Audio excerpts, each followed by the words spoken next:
Bueno, buen día. Por este recorrido que estamos haciendo por la obra de Ramiro Guerra,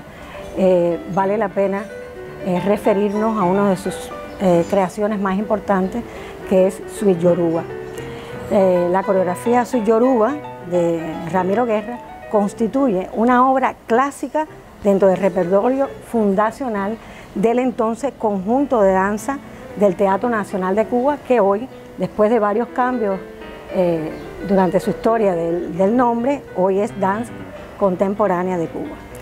Esta obra va a ser estrenada el 24 de junio de 1960 en la Sala Covarrubia del Teatro Nacional y forma parte de un conjunto de obras que estuvieron encaminadas a resaltar los valores de la cultura cubana y a lograr la integración de la danza nacional como una perspectiva necesaria a seguir por todos los creadores y artistas de este periodo histórico de la nación. La impronta de Suite Yoruba y su importancia para la historia de la danza moderna y contemporánea de Cuba es que por primera vez en el país se va a utilizar el tema religioso de ascendencia africana y las evidencias de este proceso de transculturación ocurrido en el contexto danzario como tal, específicamente desde la combinación de técnicas corporales de la danza moderna y también técnicas corporales de la danza folclórica cubana. Igualmente, tiene una gran importancia porque por primera vez fueron incluidos bailarines negros desempeñando roles protagónicos en la escena, con una preparación técnico-profesional, digamos, rigurosa, según las posibilidades y alcances de la época, para poder desempeñar una obra con una elaboración artística de esta naturaleza. ¿Por qué digo esto? Porque anteriormente, en esta etapa, por todos los prejuicios raciales que existían y sociales, pues los bailarines negros solo tenían la oportunidad de bailar, digamos, en cabaret de segunda categoría o a veces en shows importantes como el de Tropicana, pero nunca con personajes protagónicos, sino bailando rumba y siempre con una visión turística, superficial de estas manifestaciones pertenecientes al folclore, me refiero del propio foco. Incluso sabemos por entrevistas que hemos realizado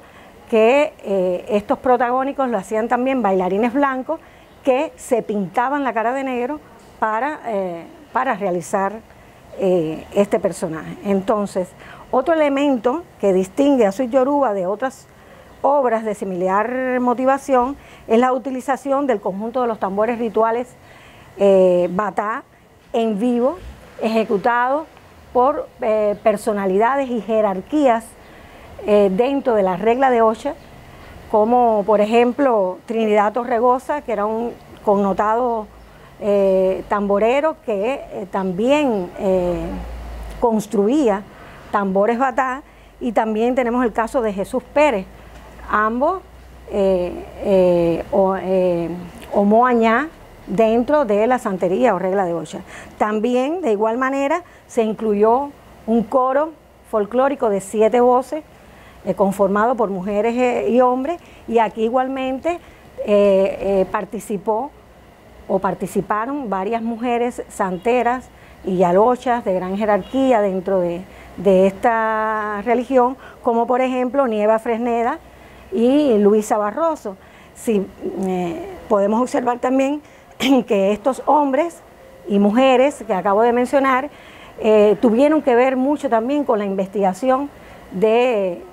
Fernando Ortiz para profundizar, digamos, en sus procesos investigativos sobre la presencia africana en Cuba, y también después estuvieron presentes como demostradores, como informantes dentro de la conformación del Conjunto Folclórico Nacional. Entonces, Ramiro Guerra, al crear Suite Yoruba, también va a buscar romper con las restricciones estructurales que prevalecían los creadores de danza moderna durante los años 50, que generalmente consistía en 3 sesiones narrativas, o sea, la introducción, el desarrollo de la obra y la conclusión o final. Y todas las obras tenían esa misma, digamos, secuencia. Para entonces, ya en la década del 60, se puso de boga entre los coreógrafos el recurrir a las formas musicales como patrones a seguir para la configuración estructural de sus obras. Entre esas configuraciones estaba el rondó, el tema y las variaciones y la suite. Entonces el joven coreógrafo se vinculó a esta nueva tendencia en alguna de sus obras, y Suite Yoruba es un ejemplo palpable de esta etapa, vamos a decir, creativa y también revolucionaria del maestro. Entonces, para que se pueda entender por qué suite, la suite como composición musical está considerada como una de las primeras formas orquestales de tipo moderna y se compone por varios movimientos breves que mantienen una unidad interna o presenta un tema musical con diferentes danzas. Entonces, en resumen, y cito, la suite es una unión en una sola obra de varias danzas de distinto carácter y ritmo, con el que se consigue dar el sentido dramático en contraposición típico de la etapa del barroco. Entonces, bueno, siguiendo los parámetros de la forma musical que acabamos de mencionar, Suite Yoruba posee como base estructural 4 sesiones con distintas danzas representativas de 4 orichas del panteón yoruba. Ellos van a ser Yemayá, Changó, Ochun y Ogún. Entonces, el contraste establecido entre los cuadros se va a lograr no solo por las acciones y los diseños coreográficos diferenciados, sino también por las características propias de cada divinidad en cuanto a los elementos de la naturaleza que representan, por ejemplo, el mar, el río, el fuego, el monte, las marcas rituales que tienen que ver con el número representativo de cada uno de esos orichas, los colores rituales, en este caso el azul, el rojo, el amarillo, el verde, que se van a ver también contrastados en lo que es la escenografía y el vestuario. También los atributos simbólicos, como son los abanicos, el hacha vipende, por ejemplo, de Changó, el machete, las manillas, los collares, etcétera. Y por supuesto los ritmos de los tambores batá, que son específicos para cada uno de estos orichas, y los cantos para cada divinidad. Y por último, los pasos y las variantes específicas de cada uno de los orichas, que eso permite que cada uno de los cuadros sea completamente diferente en todo lo que acabo de mencionar. Entonces, la escenografía y el vestuario, como estaba diciendo, a cargo primero de Julio Mantilla en 1967 y posteriormente enriquecido por Eduardo Arrocha ya en 1975. Pues también enfatizó este contraste a partir de la caracterización de cada personaje solista y el cuerpo de baile, así como el ambiente y la atmósfera construido a través del diseño de luces, que también, bueno, pues jugaba con lo que hemos explicado. Igualmente, siguiendo las líneas de la suite musical, Suite Yoruba contiene una unidad general como obra y sentido dramatúrgico, pues centra su tema central en una proyección escénica o una teatralización de las danzas folclóricas de la regla de 8 santerías, que son de ascendencia yoruba y están localizadas en Nigeria occidental. También la motivación temática de la coreografía toda, pues se construye entonces a partir de la mitología yoruba contenida en los pataquines o las historias de este culto, donde, bueno, los orichas van a ser los protagonistas fundamentales y dictan las acciones a seguir a partir de patrones éticos religiosos establecidos por la propia religión. Por el contenido de la coreografía, Suite Yoruba es claramente una obra de carácter narrativo o de imagen, según las propias guías de análisis dancístico establecidas por maestros y que hoy actualmente, por supuesto, la utilizamos. Según su propio autor, la historia y el guión fue construido a partir de la lectura y el estudio de ese texto tan importante de Fernando Ortiz, que fue el baile y el teatro de los negros en el folclore de Cuba, donde hay una cápite, donde él incluso hace un análisis de la gestualidad y de la correspondencia entre los ritmos y las danzas de cada uno de los orichas. Bueno, como sabemos, Ortiz fue un prolífero antropólogo cubano que investigó con profundidad toda la presencia africana y los procesos de transculturación ocurridos para la formación de nuestra cultura nacional. Otro elemento a valorar en Sweet Yoruba es lo relativo a la utilización contrastada de los movimientos corporales de los bailarines, específicamente de los solistas. Por ejemplo, se puede encontrar en el trabajo de ondulación del torso que hace en este caso Eduardo Rivero, con el protagonismo de Ogún, que eran movimientos ligados, y esto contrasta con el caso de la interpretación de los movimientos corporales de Changó a cargo de Santiago Alfonso, que son más bien latigados, comenzando desde la base del torso y terminaba con latigazos de la cabeza. Entonces este contraste de movimiento también lo podemos ver, por solo poner un ejemplo. Este contraste lo podemos ver fundamentalmente de estos dos solistas en la batalla ocurrida entre ambos contrincantes, que es una de las partes, digamos, fundamentales de la obra, de las partes climáticas, que fue muy llamativa para el público. Bueno, uno de los procedimientos también técnicos utilizados por Ramiro en Sweet Yoruba y con el objetivo de enriquecer o resaltar los movimientos corporales es los congelamientos de las acciones coreográficas en medio de progresiones importantes en el discurso danzario, como forma de definir este tipo de procedimiento técnico e ilustrarlo en una escena particular de la obra. El maestro apuntó, y discúlpenme para hacer una cita, son especies de silencios más o menos prolongados dentro del lenguaje coreográfico, capaces de crear un tipo de incoherencia dentro de la coherencia general de la acción. En esta escena de Sweet Yoruba, con el encuentro de Ogún y Changó, con Ochún por el medio, se esboza una lucha entre ambos, entrecortada por congelamientos de los movimientos de los tres personajes, más los de las dos bailarinas que personificaban las ramas del árbol taima, donde habita Ogún del Monte, y fin de la cita.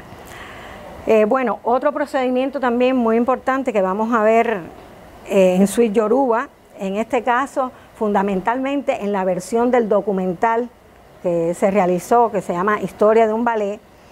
de José Masip y Jorge Jaidó, es el llamado rellentamiento o uso del efecto artificial de exagerada lentitud en determinados momentos de la obra, que en el contexto cinematográfico se llama cámara lenta. De ahí que de momento está un movimiento muy rápido y se pone lento el movimiento, y eso es realmente muy interesante y contrastante en cuanto a movimiento corporal y en cuanto a coreografía como tal. Bueno, este recurso se puede advertir también en el momento de la guerra entre Changó y Ogún,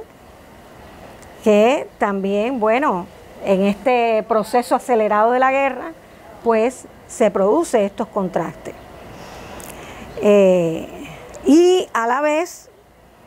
este contraste crea también una atmósfera psicológica diferente que alude también al carácter mitológico de las divinidades yoruba dentro de la obra. Bueno, podemos decir que durante el desarrollo de las diferentes puestas en escena de Sweet Yoruba hubo 3 versiones de esta coreografía. La primera es la original, donde existen los 4 sesiones o cuadros completamente diferente, sin ningún tipo de enlace que no fuera por determinados cierres de una cortina, de saco y de colores alegóricos a los orichas, pero realmente no están relacionados uno con los otros. Después va a haber una segunda versión que va a ser a partir de una actividad artística muy importante que se produce precisamente en el campo de golf de lo que es ahora el Instituto Superior de Arte, y se hicieron tarimas en varios espacios ahí para una convención internacional que se hizo en los años 70 en esta época, y también en la Arboleda de Lisa se arma una tarima que es donde se baila Sweet Yoruba. Entonces Ramiro va a crear determinados momentos coreográficos que enlazan un cuadro con otro. Por ejemplo, al terminar Yemayá aparece Changó y hacen como una escena de relación madre-hijo, como si lo amamantara, etc. Y así ocurre igualmente entre Ochun y Ogún, entre cada uno de los cambios de los cuadros. Y por último, se realiza otro cambio después del estreno del documental La historia de un ballet, que ya me referí a él, que incluso tuvo un impacto muy importante junto con la coreografía, tanto nacional como internacionalmente, porque esta obra fue Gran Premio Paloma de Oro en el 5º Festival Cinematográfico de Leipzig, en la República Democrática Alemana. Y entonces Ramiro Guerra, cada vez que ponía la obra, digamos en teatro, pues hacía una proyección de este documental en una gran pantalla, y si vamos a valorar este hecho constituye también algo revolucionario para la época, en que a la misma vez que estaba ocurriendo la coreografía, pues estaban las imágenes del documental, y bueno, pues enriqueció mucho más. También se cambió el final de la coreografía y se hizo igual que el final del documental, donde Changó sale corriendo y se pierde en el escenario, etcétera. Bueno, por último quería también mencionar que dentro del reparto y de los recursos coreográficos que utiliza Ramiro Guerra en esta obra, está, además de los solistas, que Yemayá estuvo representada por Norma Peñalver. Habían 2 hijos de Yemayá representados en los Ibellis, que lo hacían 2 hombres. El Mar, representado por un coro de 6 mujeres. En el caso de Changó, ya dijimos que era Santiago Alfonso, pero un cuerpo de baile de 4 hombres también. Ochun, por Irma Obermayer, pero en otro momento también fue interpretado por Ernestina Quintana, que muchos autores y bailarines consideran que fue magistral su interpretación, porque era Ochun realmente en persona, y como que superó, digamos, a la que estrenó la obra. Y algo muy interesante, lo que Ramiro le llamaba la roca del manantial, que eran 4 bailarines que representaban esa roca, donde Ochun se subía dentro de las espaldas de estos bailarines y hacía su entrada magistral como si saliera del río para entonces bailar y hacer su coreografía. También, bueno, el río representada por las 6 mujeres, y otro elemento importante coreográfico de coro estaba el árbol taima, representado por 6 mujeres, y las raíces del árbol por 4 hombres. También llevaban ramas en las manos, y habían 2 solistas que perseguían, en este caso Ogún, y simbolizaba como que el personaje se mantenía todo el tiempo en el monte, que era su hábitat normal. También por último ya quería referirme a que esta obra fue remontada en la Escuela Nacional de Danza en el año 1978 por los estudiantes que se graduaban en este momento, y bueno, tengo la suerte de haber bailado y me gradué bailando esta coreografía, que fue un proceso de montaje liderado por Gerardo Lastra, Ciro Rolando y toda una serie de bailarines también, mujeres que en ese momento pues la bailaban. Y bueno, pues lo estrenamos en esa época. Los solistas eran Aristides Bringue como Changó y Rubén Rodríguez en Ogún. Y bueno, que se sepa, ese es el único momento que se monta en escuela. Posteriormente se hace un remontaje por último y que existe también un video de este montaje en el grupo de Guantánamo, de Danza Libre, que bueno, también fueron bailarines y maestres en este caso el Conjunto Nacional de Danza Moderna en ese momento, que lo remontó. Entonces bueno, bien vale la pena si en algún momento pudiera volverse a remontar la obra para que se mantenga como lo que es un clásico de la danza moderna en Cuba. Muchas gracias.